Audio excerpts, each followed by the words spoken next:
Bismillahirrahmanirrahim. Assalamualaikum warahmatullahi wabarakatuh. Innal hamdalillah nahmaduhu wa nasta'inuhu wa nastaghfiruh wa na'udzu billahi min shururi anfusina wa min sayyiati a'malina may yahdihillahu fala mudilla lahu wa may yudlilhu fala hadiya lahu. Ashhadu an la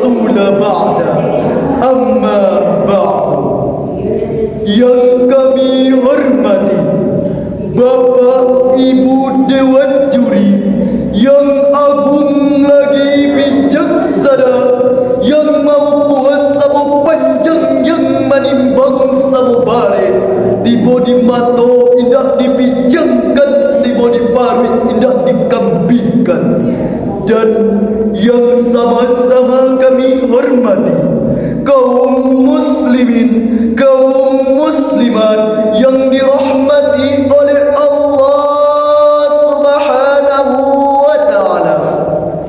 Puji beserta syukur atas kehadirat Allah Subhanahu wa ta'ala yang telah melimpahkan rahmat dan karunia-Nya kepada kita semua. Berkat ridho-Nya sampai saat sekarang ini kita masih bisa merasakan nikmat tiada banding yang luar biasa. Salawat beriringkan salam, tak bosan-bosannya kita kirimkan kepada Allah pucuk pimpinan umat, yakninya Nabi besar Muhammad sallallahu alaihi wasallam. Sallallahu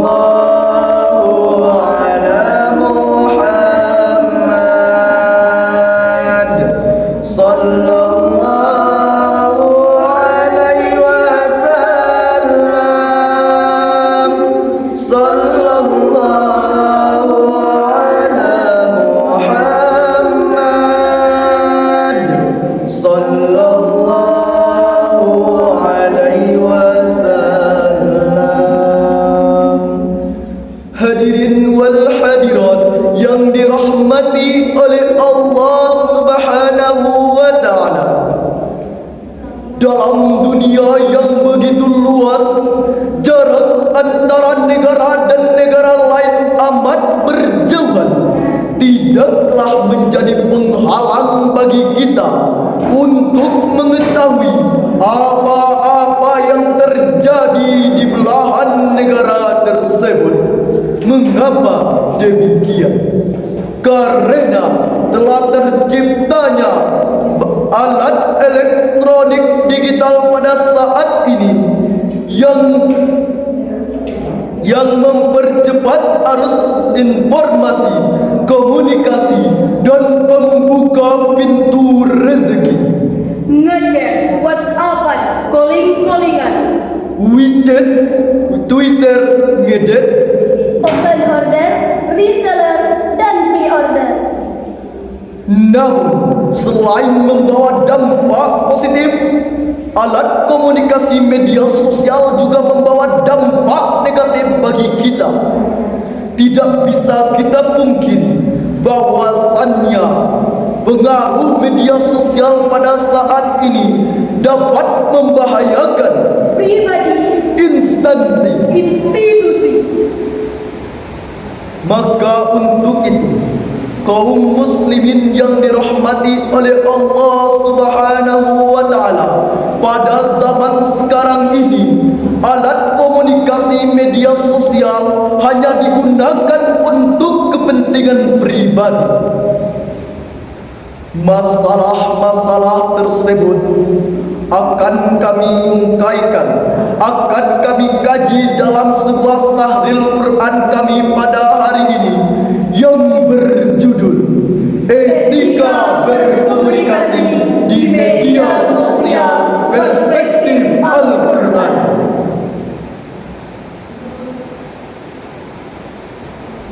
Etika berkomunikasi di media sosial adalah Islam memandang bahwa tata cara perilaku atau akhlak seseorang dalam berperilaku di media sosial, yang mana media sosial juga sangat memudahkan kita berinteraksi, berpartisipasi, membentuk suatu ikatan yang berdasarkan dengan Al-Quran dan hadis. Kami akan menyampaikan 3 etika berkomunikasi media sosial perspektif Al-Quran. Hadirin wal hadirat yang dirahmati Allah Subhanahu wa taala. Yang pertama, menyampaikan pesan yang benar. Dalam melakukan komunikasi sosial, tentunya kita memiliki tujuan dan maksud tertentu untuk saling menasihati dalam kebenaran dan menasihati dalam kesabaran. Dan janganlah engkau menyebarkan berita yang tidak jelas pastinya atau disebut dengan hoax, sebagaimana Allah berfirman dalam Quran surat An-Nur ayat 15 yang berbunyi, A'udzu billahi minasy syaithanir rajim. Bismillahirrahmanirrahim. Idh talaqawnahu bi alsinatikum wa taquluna bi afwahikum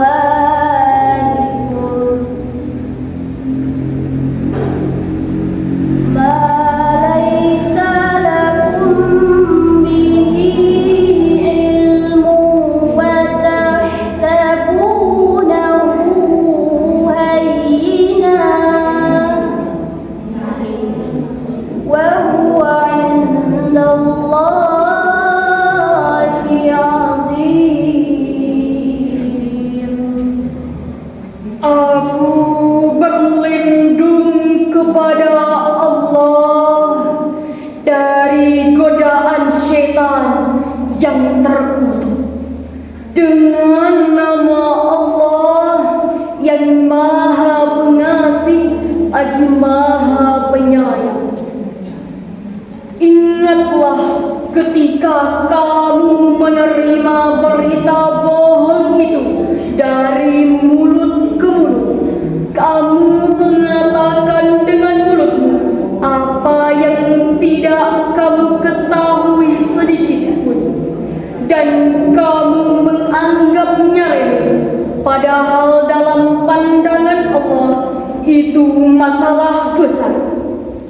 Hadirin wal hadirat yang dirahmati oleh Allah, dalam kitab Al-Mukhtasar fil Qur'anil Karim yang ditulis oleh sejumlah tafsirul Quran Saudi Arabia, Allah Subhanahu wa taala menjelaskan kepada kita, jangan sekali-sekali menyebarkan berita yang tidak jelas pastinya, dan jangan menganggap itu adalah masalah yang kecil dan masalah yang remeh.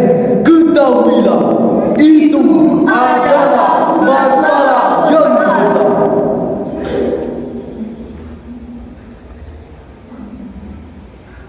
Hadirin wal hadirat yang dirahmati oleh Allah Subhanahu wa taala.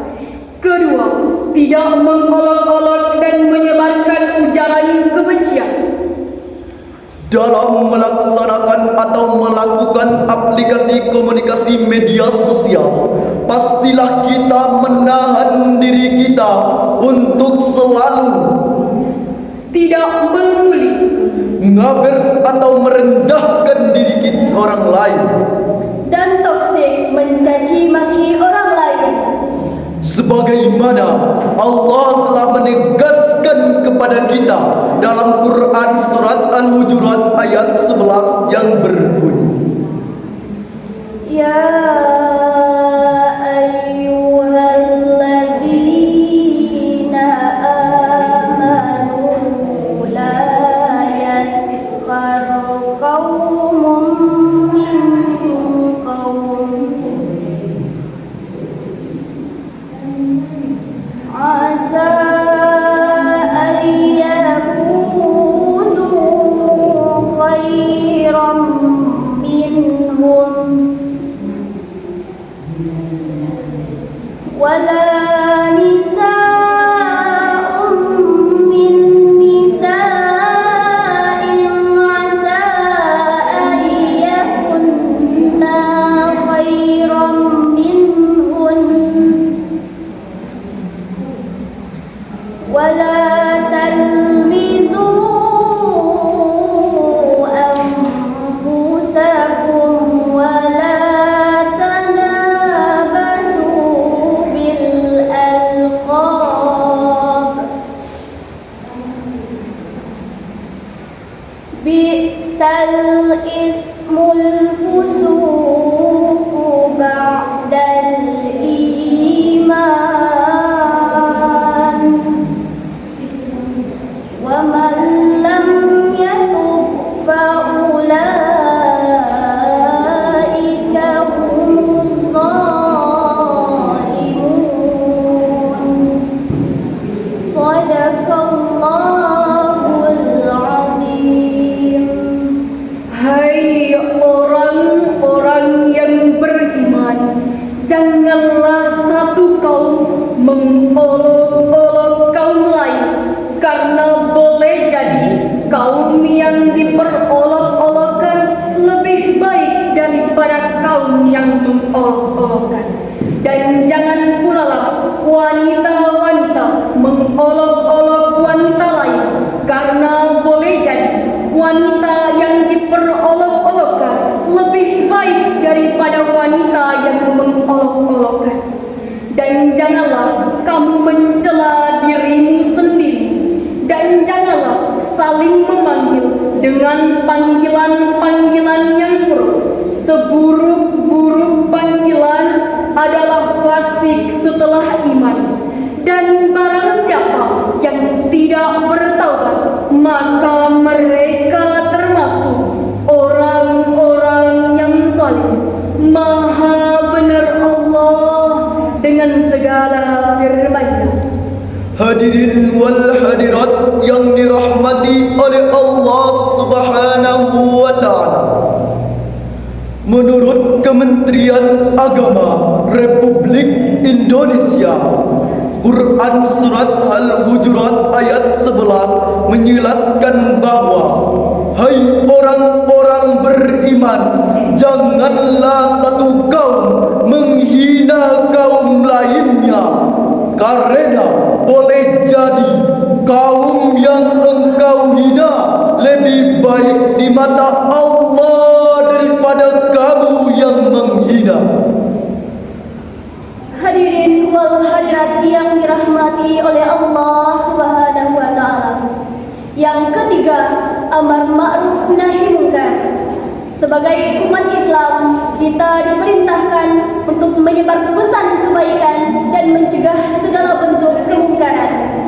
Kebebasan berpendapat merupakan hak setiap insan, namun tidak boleh disalahgunakan untuk membuat fitnah, opini palsu, menebar kebencian dan bullying.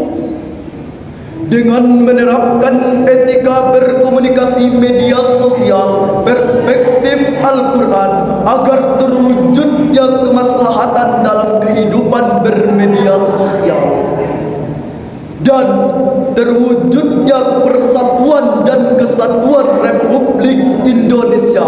Indonesia, negara tercinta. Kemanicau membeli ikan. Ikan dibeli bersama Pak Maman. Hanya ini yang dapat kami sampaikan. Mohon maaf atas kesalahan. Wabillahi taufiq wal hidayah.